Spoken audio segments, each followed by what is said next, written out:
It's been 25,000 miles in a couple of years, and I think it's about time that we had the talk about the new Ford Bronco.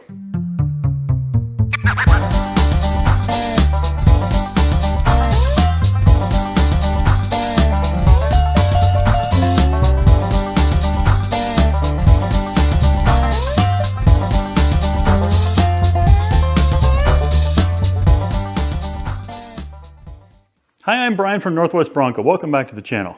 Today we're out here in the comfort of my garage instead of out in the Oregon desert, and I'm going to talk about the pros and cons that I've found after a couple of years of ownership of the new Ford Bronco.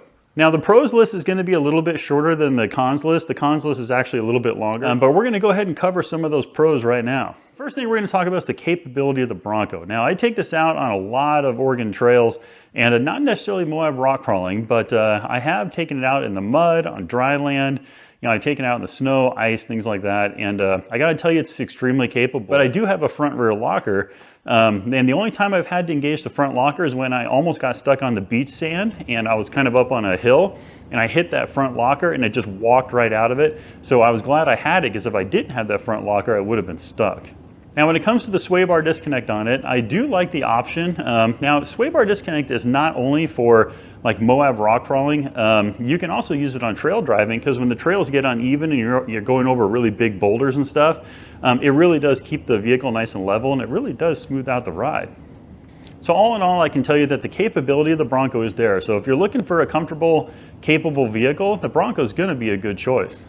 So the second thing I want to mention real quick is the dependability of the Bronco. Now every time I go out and do exploring out in the desert, I drive just over 500 miles.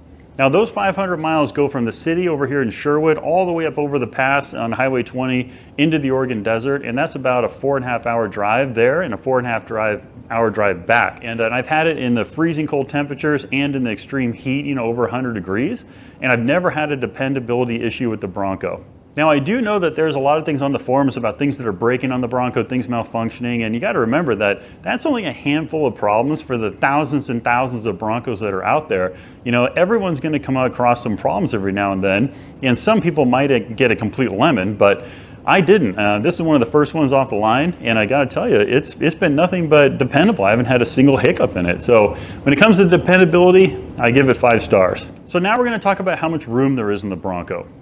Now the Bronco is not the most spacious thing you've ever ridden in, but it does have plenty of room for like a refrigerator, a couple boxes of food, sleeping bags, things like that. There's plenty of room, and some people even stretch out in the back of this thing and sleep.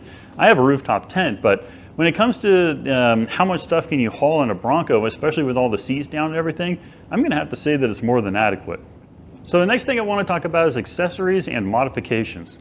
You know, I was pleasantly surprised when I did all these accessories on the Bronco how easy it is to install everything, because it seems like those Bronco bolts are just put in the perfect spot. So whenever you want to mount something, you know, lights on the front, a winch, a light bar, it seems like everything is just laid out perfectly for accessories.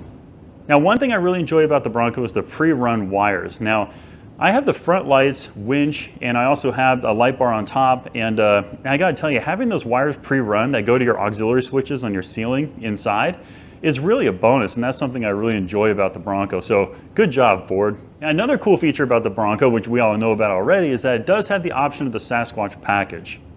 Now ordering a Bronco with the Sasquatch package is a huge bonus, because now you don't have to worry about shocks, you don't have to worry about springs, you don't have to worry about a lift or anything like that. You just order it from the factory with the Sasquatch package, and you get a very capable vehicle right out of the box. And the last thing on the list, of course, is going to be the looks of the Bronco. You know, the Bronco just looks good. You know, I like the fact that they didn't go the route of newer vehicles where everything's all swoopy and aerodynamic. They kept that boxy look, which you just don't find anymore with vehicles nowadays. But I really like the fact that they kept to the heritage of the Bronco and made it nice and boxy the way that it should be. Now there's a million more pros to the Bronco, but that was the kind of the main ones I wanted to talk about in this video. But now we're going to move on to the cons. Now the first con I should mention is the tires that come with the Sasquatch package. Now in case you didn't know, the Sasquatch package does come with 35-inch tires, but they're not really the best tires they could have put on there. I think they're Goodyear Territory tires, I think they're called. I took them off so fast that I don't remember. So the main thing I found that was wrong with those tires is that they tend to be gravel collectors. On the first trip I took to the desert with this Bronco, I drove down a long gravel road, and the rocks were just hitting the side of the Bronco. I could hear them ting, you know, just bouncing off the bottom of the Bronco. It was driving me crazy, and I knew immediately that I had to get rid of those tires. Now I did replace those Sasquatch tires with the new Toyo Open Country RT Trail tires, and now I don't have a hardly ever hear gravel hitting the side of the vehicle or underneath the vehicle, which tells me that indeed it was a tire problem. Now the second con I found with the Bronco is that when you get the Sasquatch package, you get the 17-inch wheels that have that beauty ring around it, and I learned kind of a hard lesson when I went to take those beauty rings off to powder coat them. Now what happened was I went to remove those rings so I could powder coat them black, and I noticed that when I was taking out some of those bolts to remove that ring, some of them were coming out actually crooked. So I went to put them back in, and then I couldn't get it back in because the bolts were starting to strip because they're really cheap bolts. And then I was driving around with bolts sticking out about 1/4 inch out of my wheel for about a week until Ford would fix it. Now I did bring it into the dealership and they did fix that problem for me and put the rings back on the way they're supposed to be. But then I immediately sold those wheels and got a pair of black diamond wheels, because if you don't know, the black diamond wheels are Steelies, and there really is not a whole lot to go wrong with those wheels. So another one of the cons with the Bronco is going to be the windows. In case you didn't know, I do have a couple videos down below in case you have to reteach your window to go up and down, or if your window is kind of floppy. I have videos on how to fix that. But that's not really the problem I was having. The problem that I had with the Bronco is that I have my passenger side window, when it's cold, whistles. And it doesn't seem to matter what I do with, because you can adjust your windows underneath the door. If you open your door, you'll see two rubber plugs. You pull those plugs out and you'll see some sliding bolts, and that's so you can adjust your window angle a little bit. And so I've done everything I can to try and get rid of that whistle, and for the life of me, I just can't shake it. But I did notice that it doesn't happen when it's warm. I'm going to guess it's because that's when the rubber is nice and pliable on the door seal. But when it gets cold and that rubber is no longer that flexible, I do get a little whistle that drives me crazy. Another one of the cons about the Bronco, and I don't really know if it's a con or if it's something they just have to do, but I came from a 2016 Sequoia that was basically stripped, and I had really very little warnings or anything going off in the cab. It was just a really pleasant vehicle to drive. But the Bronco, to me, has too many notifications and too many warnings. And what I'm talking about is things like the horn honk feature, where if you have your engine running and you shut your driver's door on the Bronco, it'll honk at you, and that drives me nuts. Now, you can get a system to change a bunch of these features on the Bronco so it doesn't do it anymore, but I don't really want to mess with my computer. I just want to leave it alone. I just kind of learned to live with it. And one thing you can do is just, instead of completely closing your door, just close it, till it's basically touching the Bronco, so it's almost closed, but it's not latched, and that'll keep the horn from honking. But that particular thing is probably my #1 thing about the notifications of this Bronco that drive me crazy. Another one of the things I don't like about the Bronco is that when you turn your blinker on, it does go. I mean, and that you're sitting at a stoplight and that thing's just, it's like, it doesn't need to do that. Like, why do they make it do that? I can see if my blinker's on. I got little flashies on the dash. I don't need the clicker going. So I wish Ford would just get rid of that. So another one of the notification things I don't like is that every time you turn your volume up and down, it pops up on the 12-inch screen right in the middle of it. It says your volume has gone up or down. Now, I don't need a notification on my dash, on my infotainment screen, to tell me that I just turned the volume up and down, because if I have a map up and I'm trying to navigate, or I'm trying to make adjustments on the screen and I turn the volume up and down a little bit, I don't need the big thing to go boop, come up and tell me I turned the volume up and down and then go away, because then I can't look at the map anymore while that thing's up. So Ford, you really could get rid of that whole notification thing. It's just not needed. So another one of the cons I found with the Bronco is that the tie rods can be a little bit weak. Now, I've never had a tie rod problem with my Bronco, but a lot of guys that go out and really pound their Broncos have broken their tie rods, and they're not necessarily fully modified Broncos. I mean, they're factory Broncos that are breaking tie rods.